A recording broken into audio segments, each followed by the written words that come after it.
Kalau ada umat Islam bermasalah, pertanda Islam tidak berfungsi membentuk pola pikirnya, membentuk sikap dan perilakunya. Dan tidak berfungsi ini akibat daripada lemahnya dakwah.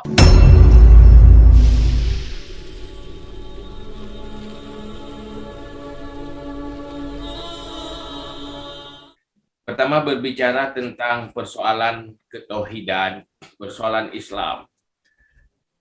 Sebelum itu saya ingin bercerita sedikit tentang sejarah pertama Islam yang perlu kita ketahui bersama. Bahwa Rasulullah dalam dua periode, yaitu periode Makkah, periode Madinah, 13 tahun pertama di Makkah itu, perjuangan Rasulullah pertama ditekankan hanya persoalan akidah. Itu 13 tahun. Persoalan ibadah, persoalan amalan itu selanjutnya. Dan lebih banyak di Madinah, periode Madinah. Kenapa begitu? Karena diawali dalam pembentukan sebuah bentuk pertama kepribadian manusia, dimulai oleh prinsip. Prinsip di mana Rasul itu membawa informasi yang tidak mungkin terdeteksi oleh panca indera manusia, yang berkaitan dengan hal-hal yang gaib yang tidak mungkin dijangkau. Maka Allah mengutuskan Rasul untuk memberitakan itu, memberi informasi lewat Rasul berkaitan tentang hal-hal yang gaib. Pertama tentang ketuhanan, yang kedua tentang hal-hal yang setelah di dunia ini, mulai daripada alam barzakh, mahsyar, mizan, siratal mustaqim, dan di ujungnya ada neraka dan syurga. Lewat keimanan ini, manusia itu tahu bahwa manusia ini diciptakan untuk selama-lamanya. Dunia adalah transit. Alam rahim adalah transit. Kemudian berlanjut ke alam barzakh, itu juga masih transit. Yang pada ujungnya akan menuju berhadapan dengan neraka dan syurga dan akan bertemu dengan Sang Pencipta. Keimanan adalah sebuah keyakinan yang tidak tergoyahkan, yang merubah pola pikir manusia dan membentuk orientasi hidup manusia. Di saat manusia sudah tahu orientasi hidupnya untuk akhirat, maka di situ ada sebuah perjalanan hidup menuju syurga, jangan sampai ke neraka. Maka dari situlah kemudian para rasul mengajarkan manusia bagaimana menjalani perjalanan hidup ini menjadi perjalanan ke syurga. Jangan sampai perjalanan ke neraka. Dalam status apapun dia. Siapapun manusia dalam status sosialnya yang berbeda, tetap dia menuju ke syurga, jangan sampai ke neraka. Maka diajarkanlah bagaimana tata cara menjalani kehidupan ini. Dari tauhid dan keimanan itu, baru diterjemahkan bagaimana mengamalkan tauhid itu. Maka secara ringkas kita tahu semua, saya juga ingin ungkapkan, para ulama di dalam keilmuannya membagi ilmu itu ada ilmu tauhid, ada ilmu fikah, ada ilmu tasawuf. Tasawuf itu sebenarnya dia fokus di dalam pembentukan pemikiran dan kepribadian. Persoalan ibadah amalan, amalan zahir, amalan fisik, itu menjadi fokus ulama fuqaha fikih. Tasawuf itu adalah terjemahan, lanjutan dari tauhid dalam membentuk kepribadian yang bermoral dan berakhlak. Maka di dalam keilmuan itu secara rinci membicarakan tentang bagaimana membentuk kepribadian, membentuk pola pikir, yang menjadi prinsip dan menjadi rasa di dalam jiwa. Maka disitulah lahir sebuah kepribadian. Maka kalau kita sudah jelas semua bahwa bagaimana menyampaikan ketauhidan, mengamalkan tauhid itu dalam bentuk ilmu tasawuf, ini ulama sudah membangun konsep keilmuan sampai kepada tataran yang paling rendah. Juga fikih. Ada fikihnya untuk tataran yang paling tinggi, juga ada tataran yang paling rendah untuk rakyat awam. Itu sudah selesai untuk periode para ulama masa lalu. Tetapi yang menjadi masalah untuk generasi kita sekarang, yang kita tahu bersama, bahwa kita sedang berada di era yang bukan era yang dihadapi oleh ulama masa lalu. Kita sudah melewati, para sahabat melewati era kenabian. Itu sudah selesai dengan wafatnya Rasulullah. Kemudian era kekhalifahan, era para amirul mukminin, di mana penguasa adalah benar-benar pemimpin orang yang beriman, yang memiliki standar iman yang memadai. Kemudian masa kesultanan, khususnya untuk kita Aceh, kita sudah melewati masa kesultanan Islam. Kemudian kita berada di era global dengan era demokrasi, yang dulu Aceh sebuah bangsa, sekarang bagian dari sebuah negara kesatuan. Ini menjadi sebuah persoalan baru yang kita hadapi.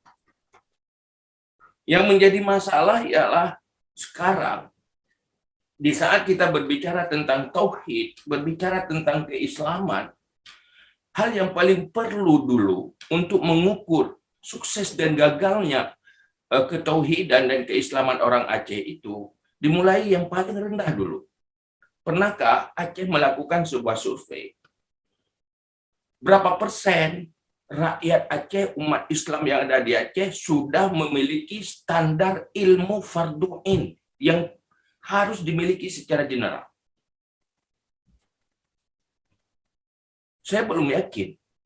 Baik menyangkut dengan ketauhidannya sudah 100%, atau mendominasi bahwa mereka sudah menguasai standar minimal ketauhidan dalam keilmuannya, standar minimal akhlak dalam keilmuan tasawuf, juga menyangkut dengan ibadah-ibadah yang mesti dilakukan oleh setiap pribadi. Dan segala bermacam kewajiban halal dan haram itu yang standar minimal fardhu ain. Ini yang menjadi masalah pertama. Mana mungkin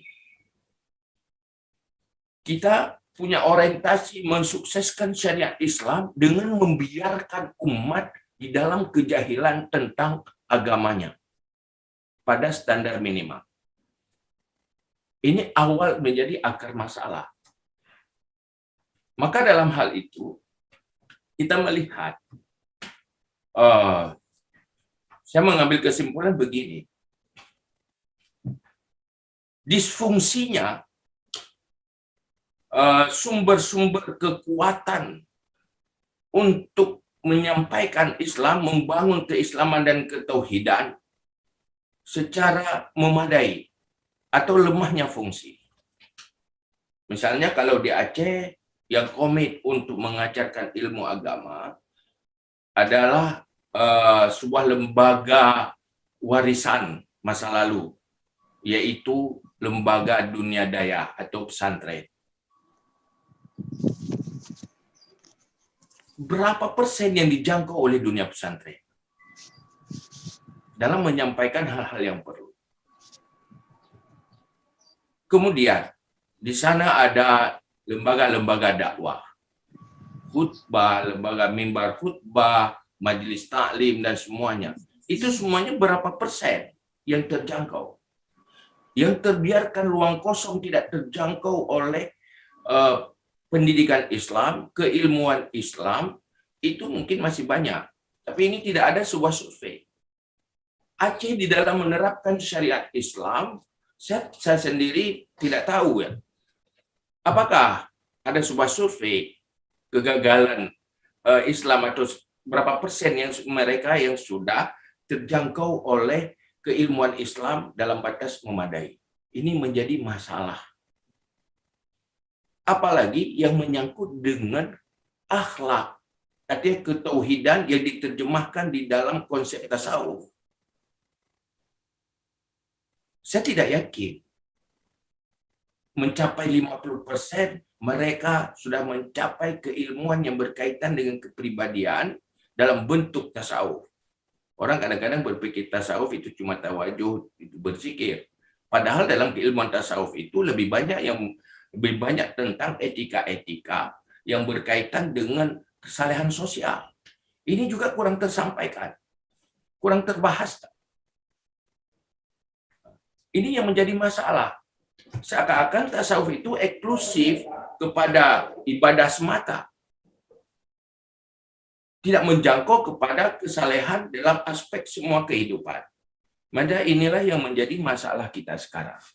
Maka dalam hal itu saya ingin berkesimpulan sementara dulu bahwa untuk persoalan ini kita tahu bahwa Islam itu suksesnya adalah dengan kesuksesan dakwah Islam yang dimulai oleh Rasulullah.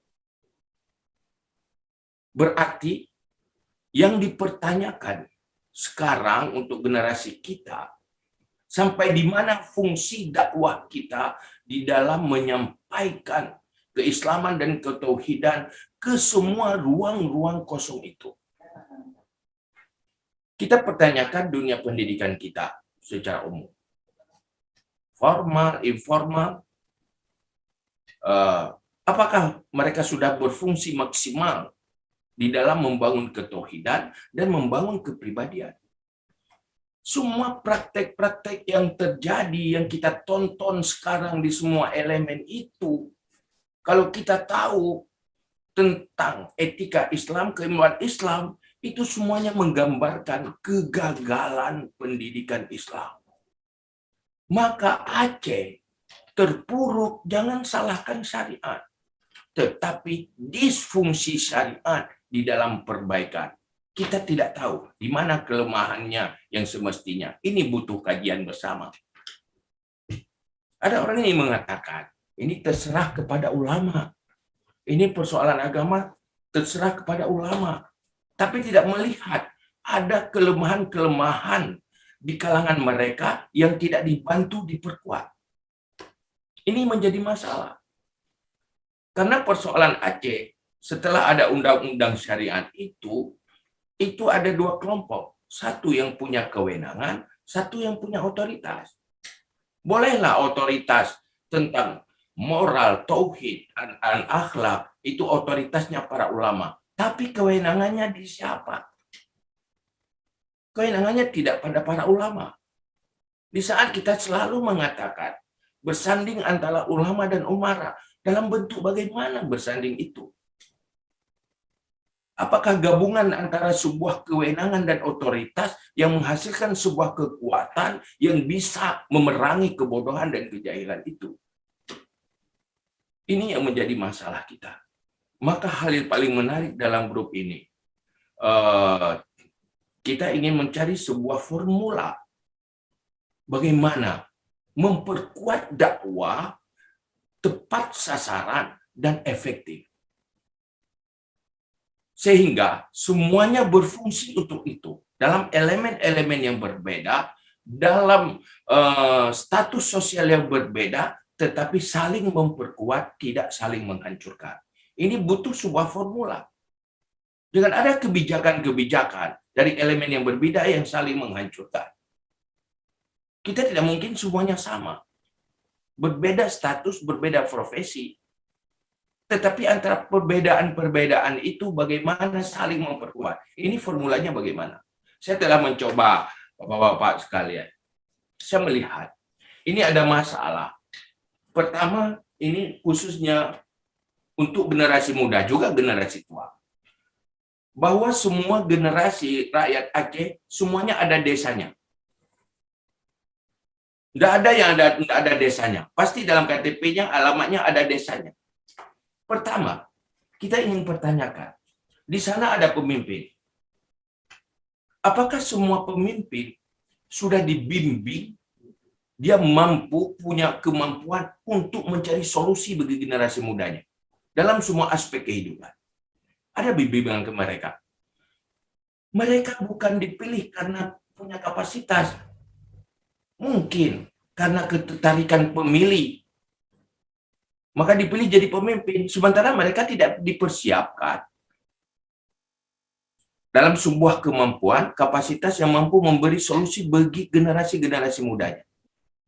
Huda sendiri sudah mencoba untuk memulai itu, tetapi responnya masih lemah. Karena lembaga Huda tidak punya kewenangan, hanya punya kemauan dan keikhlasan